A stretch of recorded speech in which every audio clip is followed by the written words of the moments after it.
they have to be elevated all the time. The attention to detail with everything we do, really. I mean, I'll go as far as to say as when we go to a meeting, getting there really 10 minutes early instead of 5 minutes early. Making sure that we're taking notes in the meeting, that we're taking really detailed notes, that we're accountable for every single part of the offense and defense and special teams, that we know it inside out. The detail of our execution, the way we handle ourselves, the way we execute, not just how we play the game, but the way we play the game. And that's on everybody. That's on everybody in the organization. It was a very positive first day. These guys they're antsy. You know, they want to put pads on and hit each other. We did a good job controlling that. And but overall, just really pleased with the amount of effort because, in essence, we felt that our guys treated the fourth quarter program, the off-season program, as if it was a privilege to be here, and they treated this first practice as if it's a privilege to be a member of this football team. That's the way it's got to be, and those are the standards that we have set. You notice after your first year, your second spring, that this team is more ready, more physically ready to go into year two? It sure felt different out there, just from a speed, closing on the ball, creating separation, being able to maintain balance and body control. I know that's something that we say often, but it's important to have balance and body control, not only to be a better player, but to be able to practice fast and to practice full speed without having guys on the ground. And that's a product of the developmental cycle, particularly the fourth quarter program, the off-season program. Very pleased with the way a lot of the bodies have changed. And people always think bigger, faster, stronger. It's more than that. Balance is important. Core strength is important. Ability to decelerate is just as important as the ability to accelerate and close on the ball and defenders on whatever it may be. So overall, it really felt like a team that has taken another step from a physical maturity standpoint. How much, compared to your first spring practice last year, first fall camp, do you feel like you guys are further along, even though you've got new coaches, a new defensive scheme, than those first practices of those periods? I was surprised that, I guess we'll watch them and see how many mental mistakes there were, but I was surprised how quickly guys picked things up. But at the same time, we weren't, because we know we have a smart football team and a team that invests a lot of time in what we do. And being that this was a Saturday practice, it also allows you to have a 20-hour week.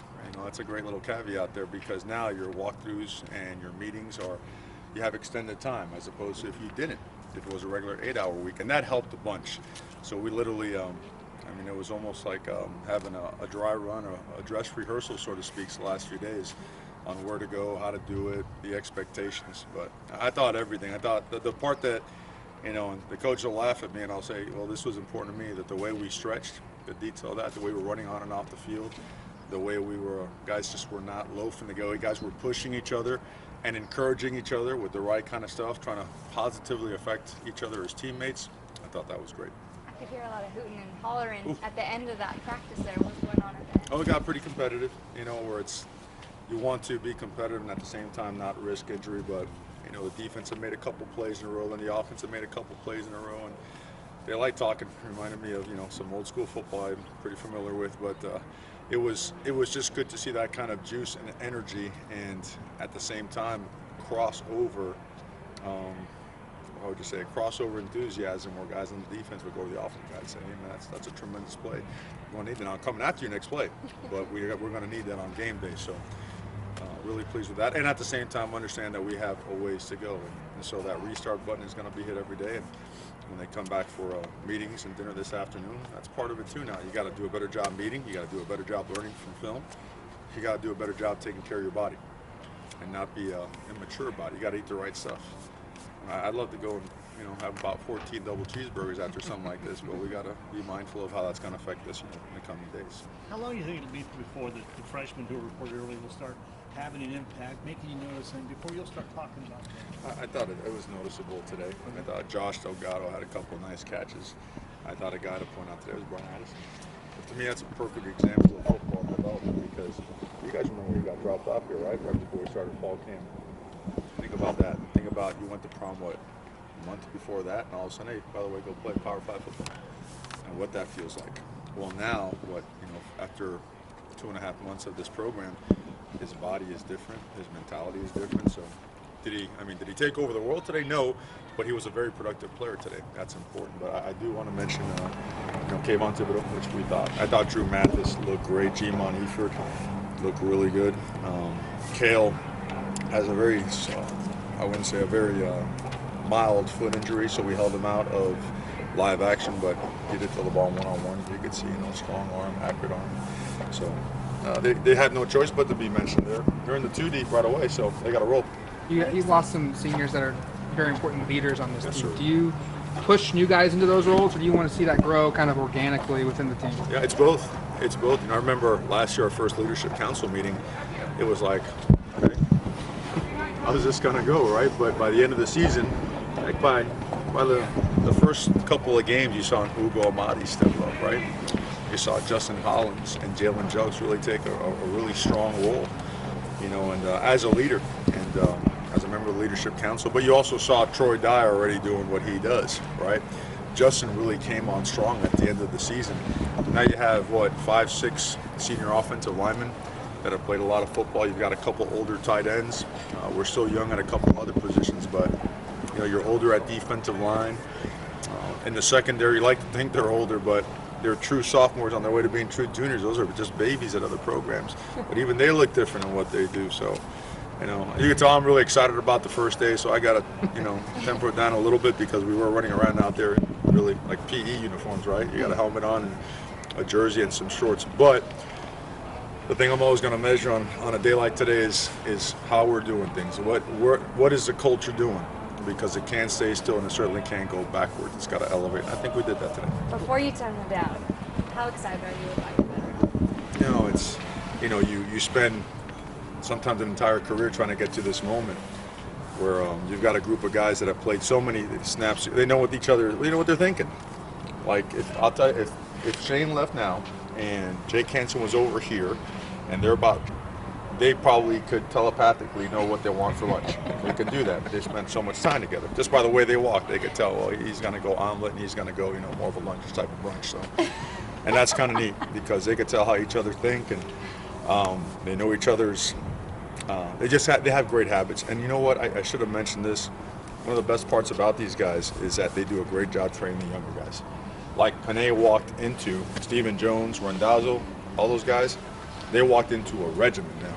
Where I remember Panay, his first game of the year last year, he got to the meeting about 2 minutes before the meeting started.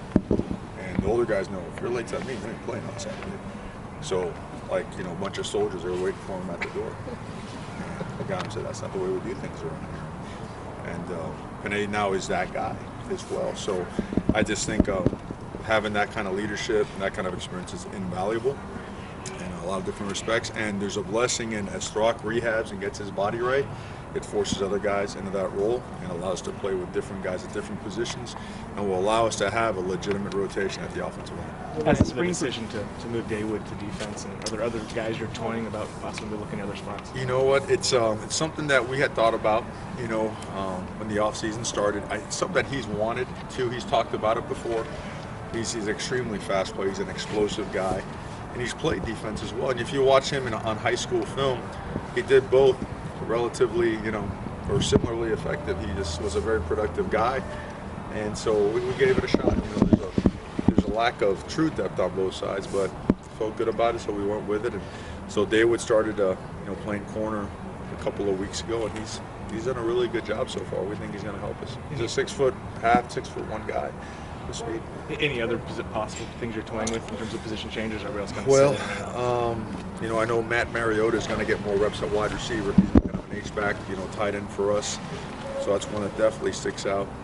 Aside from trying guys at inside and outside linebacker or moving like a guy like Sione to play like a big defensive end position outside because he is a long, lean guy with some good suddenness and foot body quickness. Aside from that, I think we're pretty good. As spring progresses, what is the biggest thing you look for as a coach? Well, spring ball, in my opinion, is a couple things, and I know you're going to hear this every year, and you're going to turn off the microphone because you're going to say this guy always says the same stuff.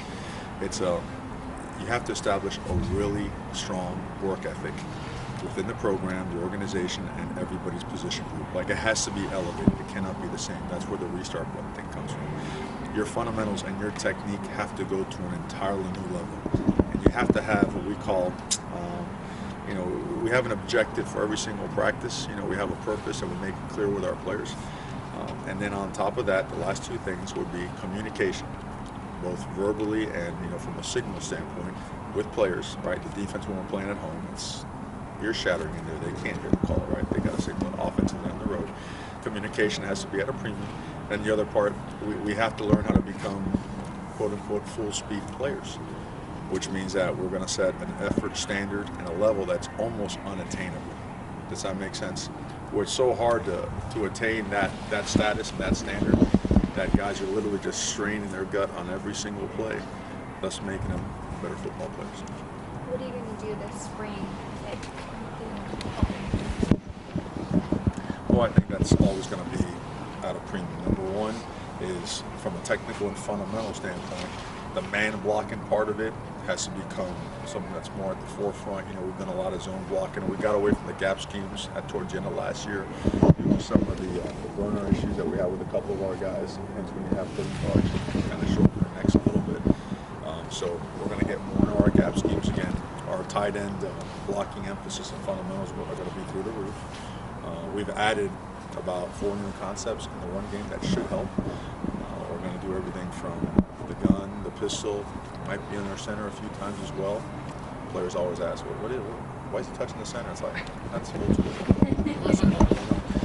So we'll do a couple of different things that'll help mix and match, but at the same time, from a blocking scheme standpoint, even though technical and fundamental will get better, we have a pretty significant amount of wrinkles that should help us. Time for a couple more? Is that a lot? 400 new schemes? Is that a lot? How many? What you just said on the run?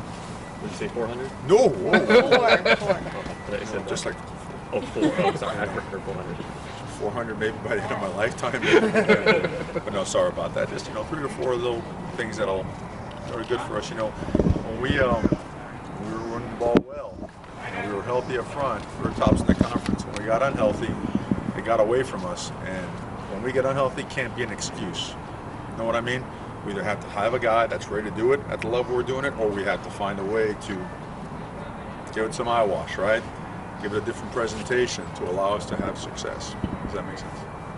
I'm just assuming spring is really critical for your D coordinator and for the defense to learn each other and get into what you're going to do then. Well, the biggest part about this is, as a defense, it's important to time the front end and the back end. That's going to be one of the most important things that we do. And to do that, every player on the field has to understand where his support is, right? So if we're in post safety, right, that outside linebacker, if he is that flat defender, that he is the support player. As opposed to when he's an inside linebacker and the safety's coming down, he's got to know, well, I can spill the ball to him. Just understanding where our guys are at, what their responsibilities are, what the strength of each call is, and what the weakness of each call is as well. So when we do get hit with something that we can rally to the football, but when we have something called that should be successful, that we're playing with great technique, pad love, and fundamentals,